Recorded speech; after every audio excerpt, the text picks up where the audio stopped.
Hello everyone, this is Abhijit Dubey. This is the second video lecture of real number class 10th. In this video lecture, we have to discuss some topics related to your second and third exercise. The first topic of this video lecture is the fundamental theorem of arithmetic. What is fundamental theorem of arithmetic? Fundamental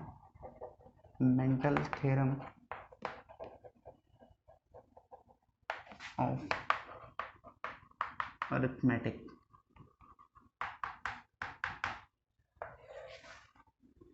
The statement of this particular theorem, fundamental theorem, is what? Every composite number can be uniquely expressed as a product of primes except for the order in which the prime factors occur. ये तो यहाँ पे simple सा लिखा है इस theorem का जो स्टेटमेंट है. अब स्टेटमेंट को समझेंगे क्या कहता है. कहता है कि कोई भी नंबर आपका है composite number. First of all we you know about the composite and prime number. Composite number are that number which are divisible itself and other number, and prime numbers are those number which are divisible itself only.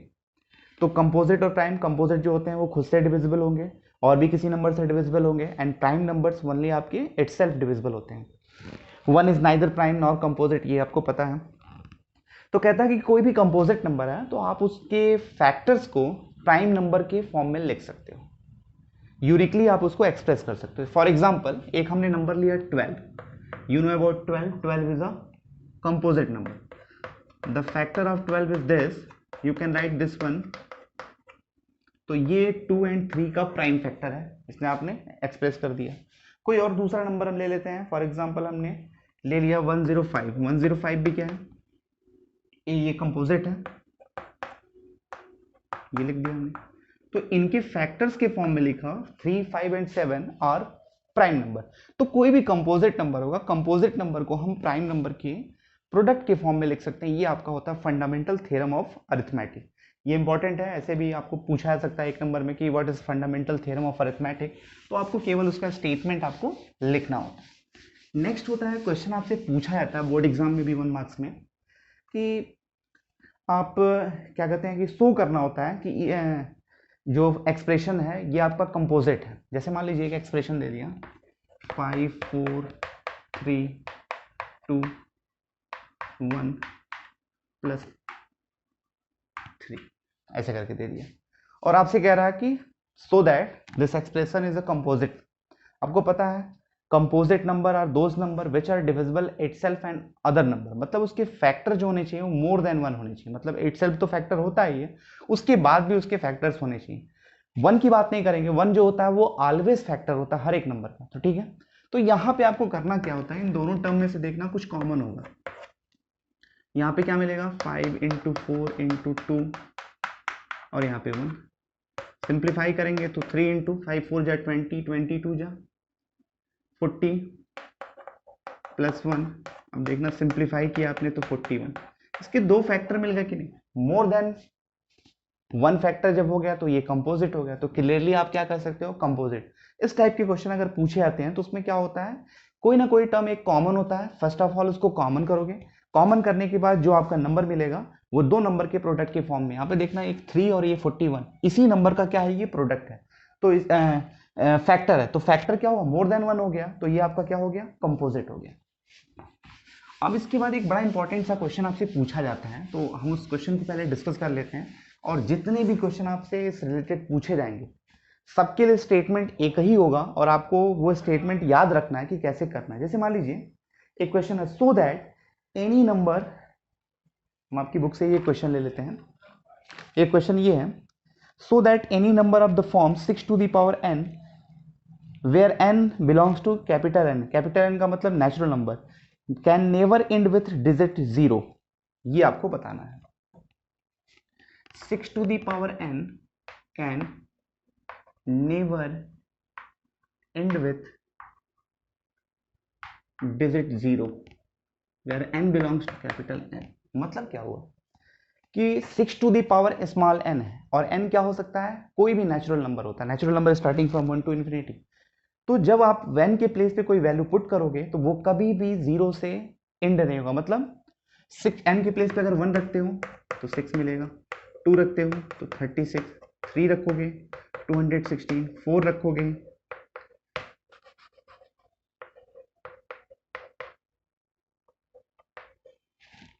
कितना हो जाएगा 216 1296 and so on जो भी है। तो सबका unit digit देखना है, यहाँ पे 6 आ रहा है। तो आपसे कह रहा था कि can never end with zero, मतलब जीरो से एंड नहीं होगा, ये आपको प्रूफ करके दिखाना है। तो आपने तो ऐसे दिखा दिया हिट एंड ट्रायल मेथड से, लेकिन एक जनरल टर्म कैसे लिखोगे? ये तो हिट एंड ट्रायल है कि आपने एन के प्लेस पे 1 2 3 प्रूफ करके दिखा दिया, पुट करके दिखाया और कह दिया कि नहीं।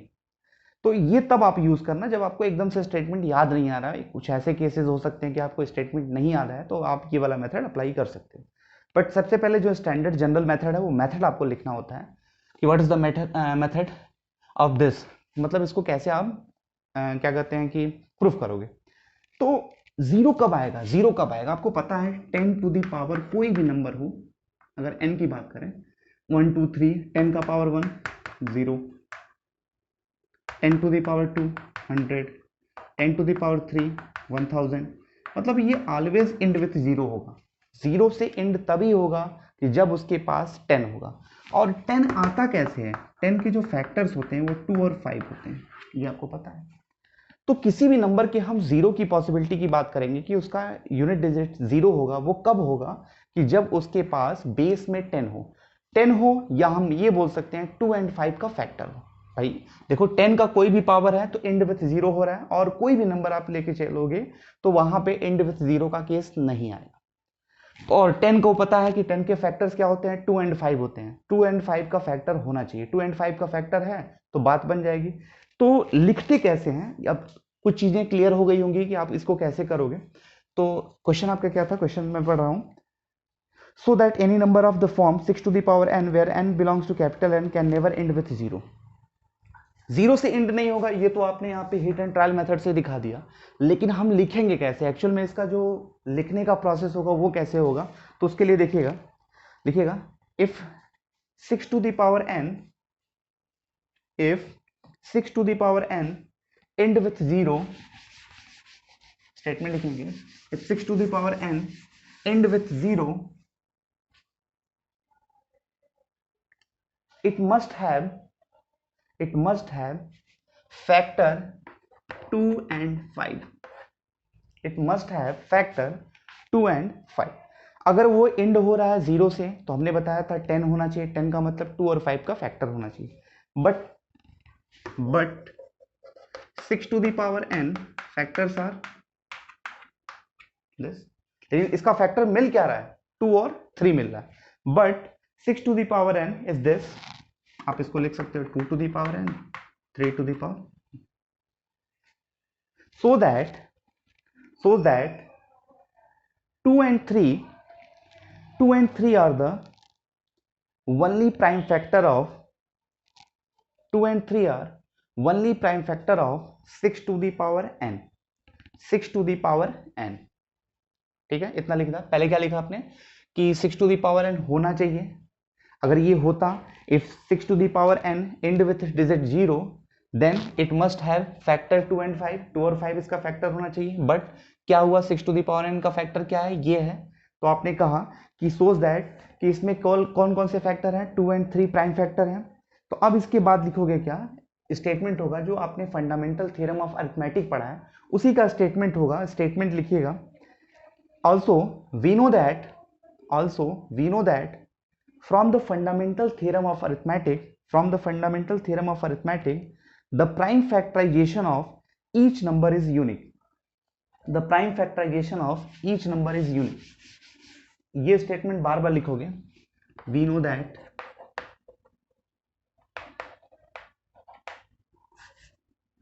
prime factorization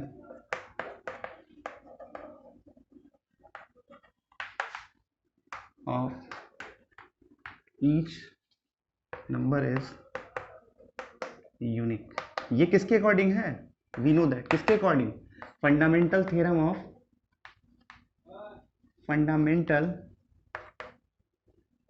of arithmetic. तो ये स्टेटमेंट आपको बार बार लिखना होगा।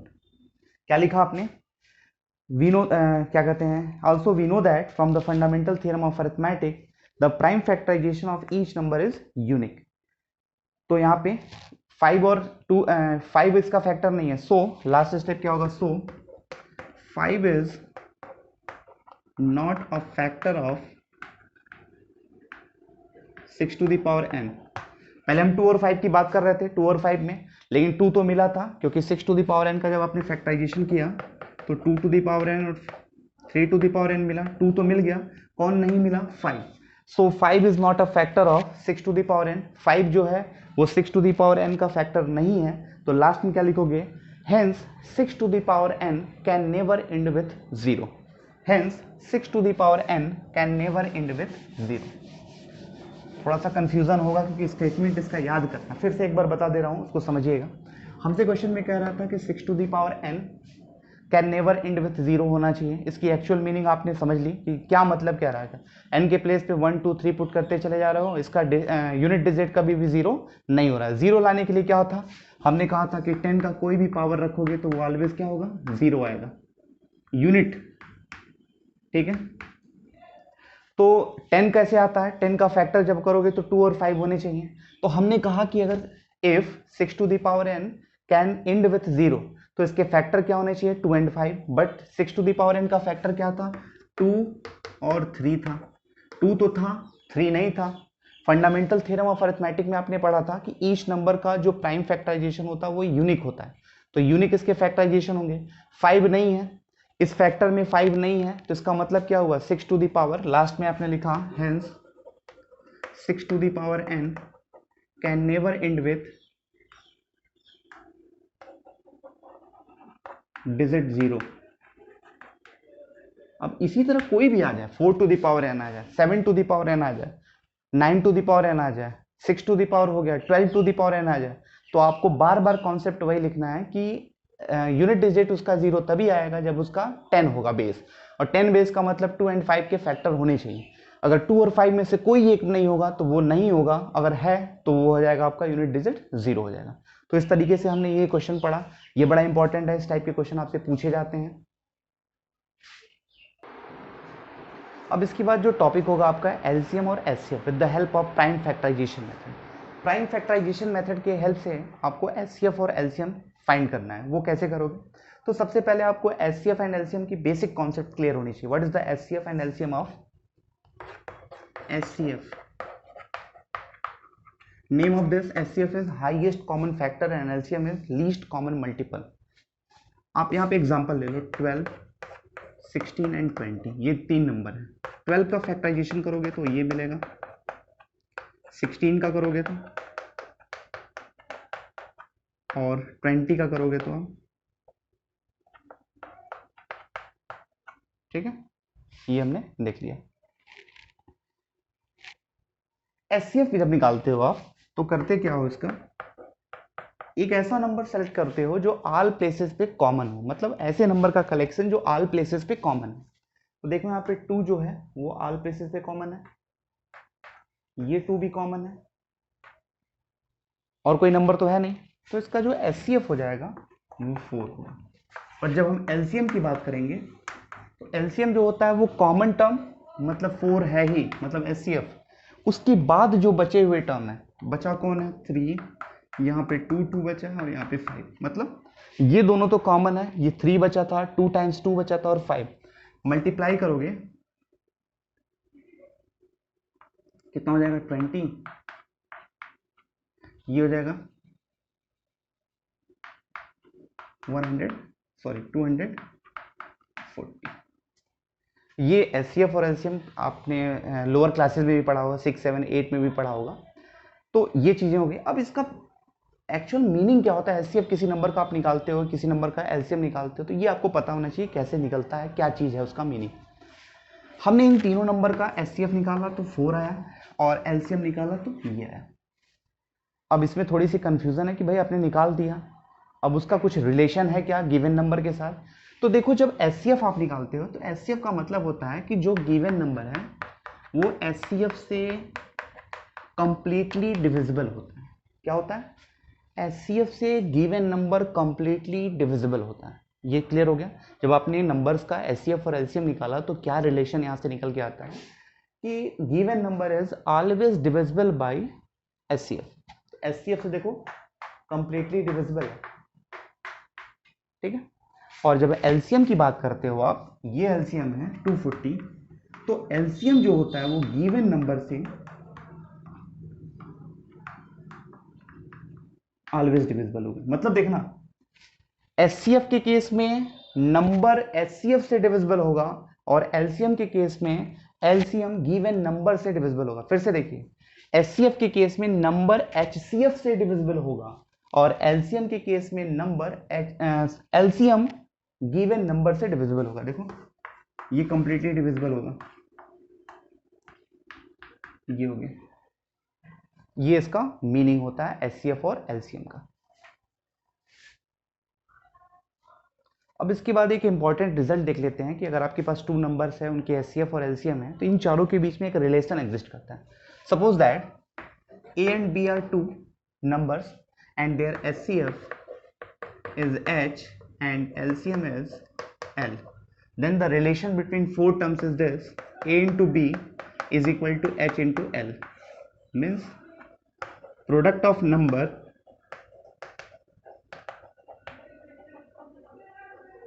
is equal to their HCF in their multiple with their LCM. इससे रिलेटेड एक नंबर का क्वेश्चन आपसे पूछा जाता है, ऐसे दे देगा कि 1 number is this, HCF is this, LCM is this, find other number, या प्रोडक्ट गिवन है तो आपसे पूछा है। एक क्वेश्चन देख लेते हैं इस पे कि कैसे हम करेंगे इसके। ये फॉर्मूला आपको याद होना चाहिए। एक क्वेश्चन इस पे देख लिया हमने आपकी बुक से। HCF of 2 number is 145. HCF of 2 number is 145 and their LCM is 2175. One number is 725A. Find other number. One number की वैल्यू है 725 और अदर नंबर की वैल्यू आपसे पूछ रहा है। तो आपको पता है कि 2 नंबर्स A एंड B और उनके HCF और LCM के बीच में रिलेशन क्या होता है। वी नो दैट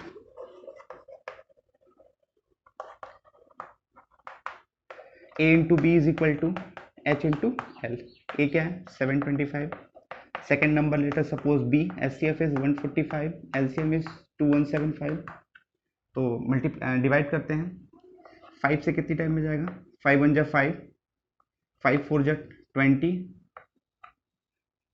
ठीक है, इंटू बी, 5 से इसको डिवाइड किया, 5 2 जा 10 और यहाँ पे 5 9 जा 45। फिर यहाँ साइड में कर लेते हैं, b is equal to 29 into 2175 upon 145।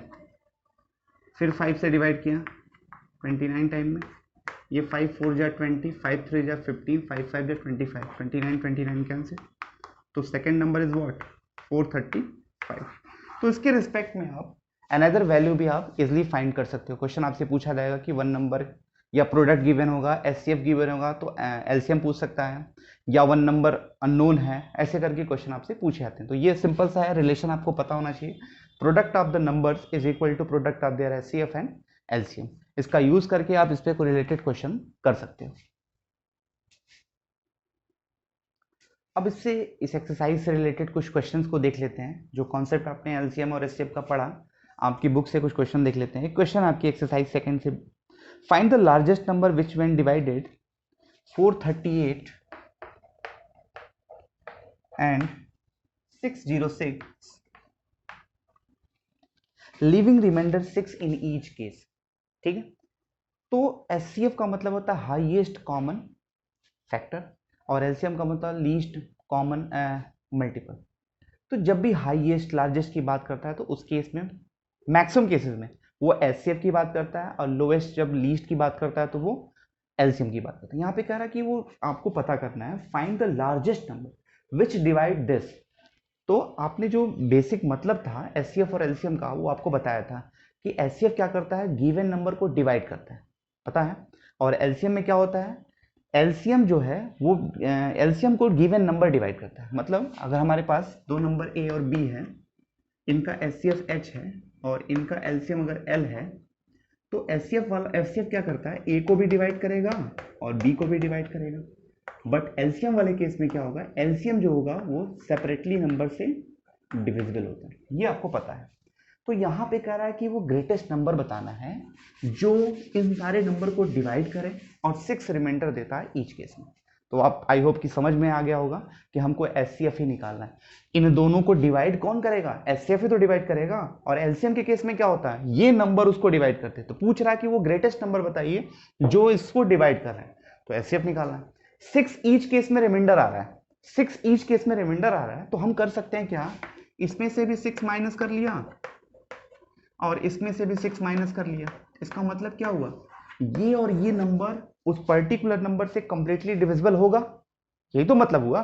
6 reminder आ रहा है बार बार। जैसे मान लो कि हम किसी नंबर को डिवाइड कर रहे हैं 6, तो जैसे हमने कहा कि किसी नंबर को हम डिवाइड कर रहे हैं तो बार बार 6 रिमाइंडर आ रहा है, तो हमने 6 पहले ही सब्ट्रैक्ट कर दिया, तो जो गिवन अब आपका रिजल्टिंग होगा वो रिजल्टिंग नंबर तो एग्जैक्टली डिविजिबल होगा, बट उस दैट पर्टिकुलर नंबर से डिविजिबल होगा। हमने 6 को पहले सब्ट्रैक्ट कर लिया, तो ये दोनों नंबर परफेक्टली डिविजिबल होंगे। इनका आप एचसीएफ निकालो। एचसीएफ निकालने का बहुत सारा तरीका है, प्राइम फैक्टराइजेशन मेथड है, लॉन्ग डिवीजन मेथड, कोई भी मेथड यूज करिए। 432 है, 432 के फैक्टर्स क्या होंगे, 2, फिर 2 से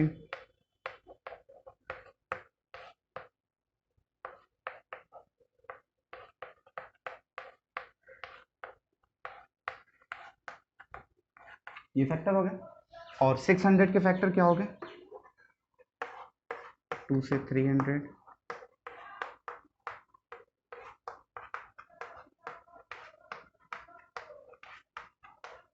ठीक है। अब जब आप एचसीएफ निकालते हो वो रिजल्टिंग नंबर क्या होगा, दोनों में कॉमन, ये 2 कॉमन है, फिर ये 2 कॉमन है, फिर ये 2 कॉमन है, फिर ये 2 नहीं कॉमन है, ये 3 कॉमन है, बस। तो कितना हो जाएगा, 2 2 जा 4, 2 जा 8, 3 जा 24। वो रिजल्टिंग नंबर क्या होगा, 24। 24 से आप इसको डिवाइड करो और इसको डिवाइड करो, रिमाइंडर कितना आएगा, 6। देख लेते हैं।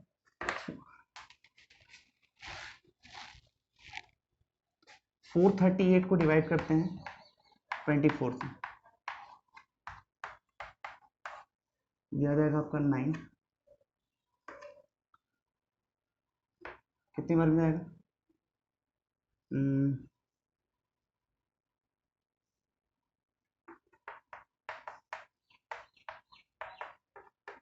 192, 8। देखिए 6 रिमाइंडर आ गया कि नहीं, यही तो कह रहा था कि जब डिवाइड करोगे तो 6। अब दूसरे को चेक कर लीजिए, 606 को डिवाइड करोगे 24 से,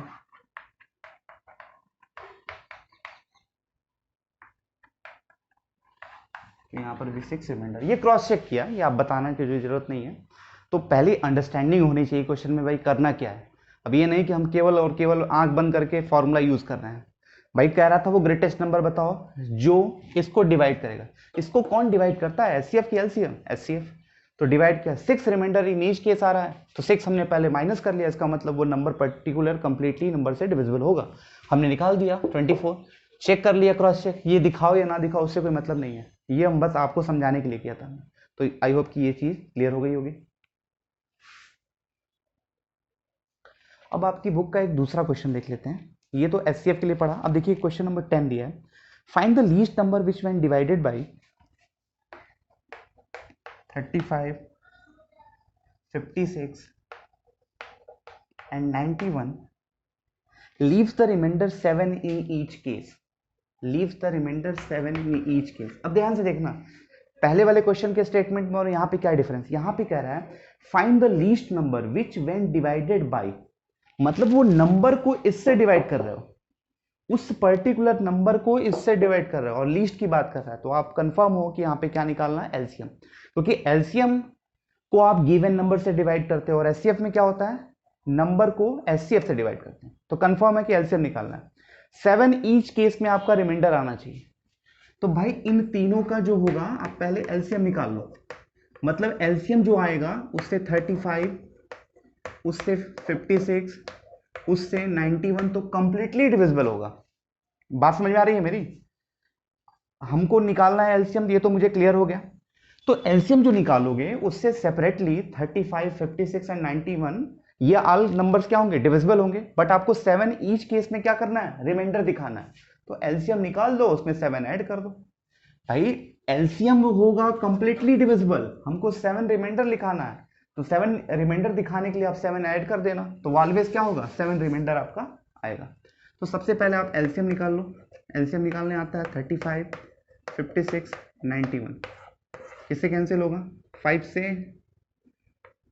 7 से देखते हैं। 7 से ये कितनी बार में जाएगा, 7 से ये 7 8 जा, अब ये कंप्लीटली 5 से एक बार में देख लेते हैं, फिर 8 से, फिर 13 से। तो इसका एलसीएम क्या आएगा, 7 × 5 × 8 × 13, ठीक है। 7, 5, 8 × 13, 7 5 जा 35, यहाँ से कर लेते हैं 91 × 40, ये आपका नंबर आएगा। मतलब 3640 जो होगा ये सारे नंबर से सेपरेटली डिविजिबल होगा कंप्लीटली, बट इसी में आप, तो यहाँ पे रिजल्टिंग नंबर क्या होगा, रिजल्टिंग नंबर वो होगा 3640 प्लस जितना रिमाइंडर आपको चाहिए था। तो ये आपका नंबर होगा जो ऑलवेज क्या होगा, 7 ईच केस में रिमाइंडर आएगा। कॉन्सेप्ट क्लियर हुआ कि नहीं भाई? देखो क्वेश्चन आप आंख बंद करके नहीं कर सकते हो, अगर आपको बेसिक कॉन्सेप्ट उसका फेमिलियर हो गए क्वेश्चन के साथ तो बड़ा मजा आएगा क्वेश्चन करने में, अदरवाइज मैथ आपको टफ लगेगी। तो हमने कहा भाई, कह क्या रहा था कि हमने एचसीएफ और एलसीएम का बेसिक कॉन्सेप्ट समझ में आया, कौन किसको डिवाइड करता है, नंबर को एचसीएफ डिवाइड करता है और एलसीएम को नंबर्स डिवाइड करते हैं। तो यहां पे कह रहा है कि वो कौन सा नंबर है जिसको ये सारे नंबर डिवाइड करेंगे। तो कंफर्म है एलसीएम की बात हो रही है, एलसीएम आपने निकाला तो एलसीएम क्या होगा, ये सेपरेटली नंबर से कंप्लीटली डिविजिबल होगा, बट ईच केस में आपको 7 रिमाइंडर चाहिए, तो हमने लास्ट में 7 ऐड कर दिया। This is the resulting number, जिसको आप यहां से डिवाइड करोगे तो ईच केस में 7 रिमाइंडर आएगा। एक लास्ट क्वेश्चन आपकी बुक का डिस्कस कर लेते हैं, ये क्वेश्चन नंबर 13 है आपकी बुक का शायद, और बाकी जो क्वेश्चन होंगे वो आप करिएगा, नहीं आता तो फिर पूछिएगा, ठीक है। अगर आपको कॉन्सेप्ट क्लियर होगा तो कोई क्वेश्चन करने में दिक्कत नहीं होगी, अगर केवल आप रट के काम करते हो तो प्रॉब्लम ही प्रॉब्लम है। मैं बार बार बोल रहा हूँ, कॉन्सेप्ट को क्लियर करिए, फेमिलियर बनिए क्वेश्चन के साथ। देखिए 13 क्या कहता है, find the greatest number of 4 digit which is exactly divisible by 15, 24 and 36। 15, 24 and 36, वो 4 डिजिट का आपको क्या पता करना है, find the greatest 4 digit number which is completely divisible by 15, 24 and 36। 4 digit का ग्रेटेस्ट नंबर ये है। अब थोड़ा सा मैं आपसे पूछूंगा कि आपको क्या फाइंड करना है, एचसीएफ फाइंड करना है कि एलसीएम? उस नंबर को कंप्लीटली ये डिवाइड करते हैं, पर्टिकुलर नंबर को गिवन नंबर डिवाइड करता है, तो क्या पूछ रहा है, एलसीएम की एचसीएफ? एलसीएम कंफर्म है। मतलब वो 4 डिजिट का नंबर आपको पता करना है ग्रेटेस्ट, जिसको ये तीनों के तीनों नंबर डिवाइड करते हैं। तो सबसे पहले आप इनका एलसीएम निकाल लीजिए, 15, 24 and 36। Find the LCM of these number. यहाँ पे 5, 4, यहाँ पे 2 और यहाँ पे 3, ठीक है। मल्टीप्लाई करेंगे तो एलसीएम क्या आएगा, 3 5 जा 15,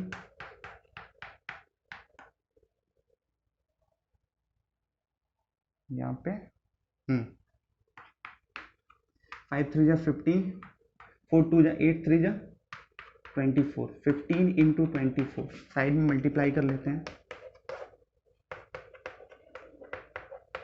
260। कितना आ गया, 260।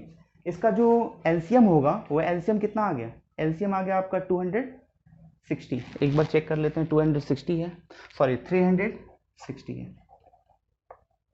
360। तो एलसीएम तो आपने निकाल दिया, तो आपसे क्या कर रहा है कि वो 4 डिजिट का ग्रेटेस्ट नंबर बताओ जिससे ये कंप्लीटली डिविजिबल है। तो आपको पता है कि अगर ये नंबर एलसीएम से डिविजिबल है तो एलसीएम को आप डिवाइड कर दो, अगर एलसीएम को डिवाइड करोगे तो वो पर्टिकुलर जो नंबर आएगा वो भी आपका डिविजिबल होगा। तो हम यहाँ पे क्या करेंगे, ट्रिपल 4 टाइम 4 9 को इसके एलसीएम से डिवाइड कर देना है 360 से। कितनी बार में जाएगा? माइनस किया 9, यहाँ पे 9 कितने टाइम में जाएगा? ये हमको लगता है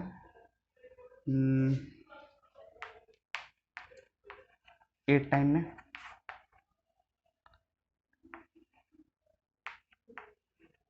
2 8 नहीं, ये एक्सीड कर जाएगा। 7 टाइम चेक करते हैं। 7 फिर 25 20, ठीक है। ये हमका 7 टाइम में माइनस किया 9, ये 7 और यहाँ पे क्या है 2, मतलब 279। अगर एलसीएम से आपने डिवाइड किया तो 279 एक्स्ट्रा आ रहा है। 279 आपका डिस्टर्बिंग है, तो जो डिस्टर्ब कर रहा है या जो रिमाइंडर आ रहा है, हमको रिजल्टिंग नंबर चाहिए। रिजल्टिंग नंबर क्या मिलेगा? जो आपका एक्स्ट्रा आ रहा है उसको सब्ट्रैक्ट कर लीजिए। तो यहां से क्या मिलेगा? रिजल्टिंग नंबर 4 डिजिट का नंबर है 999, इसमें से 279 माइनस कर दीजिए। जब 279 आप माइनस करोगे तो आपकी वैल्यू क्या होगी? 0279। कितना आ जाएगा? 9720। ये आपका कंप्लीटली आंसर हो जाएगा। किया क्या हमने? 4 डिजिट की बात कर रहा था, हमने कैसे पता किया? कह रहा था इस नंबर को डिवाइड करेंगे, मतलब एलसीएम फाइंड करना है। हमने एलसीएम निकाला, तो एलसीएम तो इन नंबर से डिविजिबल होगा ही, लेकिन हमको 4 डिजिट नंबर की बात कर रहा है। ये 3 डिजिट है और 4 डिजिट का ग्रेटेस्ट नंबर। तो हमने कहा कि भाई ये नंबर अगर एलसीएम को डिवाइड करेगा तो एलसीएम किसी नंबर को डिवाइड करेगा, तो ये नंबर सेपरेटली भी डिवाइड करेंगे। हमने 4 डिजिट ग्रेटेस्ट नंबर को एलसीएम से डिवाइड किया, ये एक्स्ट्रा आ गया। हमको कंप्लीटली डिविजिबल का केस दिखाना था, हमने एक्स्ट्रा वैल्यू को सब्ट्रैक्ट किया, तो ये नंबर क्या होगा? एलसीएम से कंप्लीटली डिविजिबल। अगर एलसीएम से कंप्लीटली डिविजिबल है, इसका मतलब नंबर से सेपरेटली ये डिविजिबल होगा। तो ये आपका फाइनल आंसर हो गया। इससे रिलेटेड और सारे क्वेश्चन आप करिएगा। आई होप कि ये सेशन आपको समझ में आया होगा। कोई डाउट होगा तो नेक्स्ट आप पूछ सकते हैं। इसके बाद हम अगली क्लास में आएंगे तो नेक्स्ट वीडियो लेक्चर के साथ। Okay, thank you.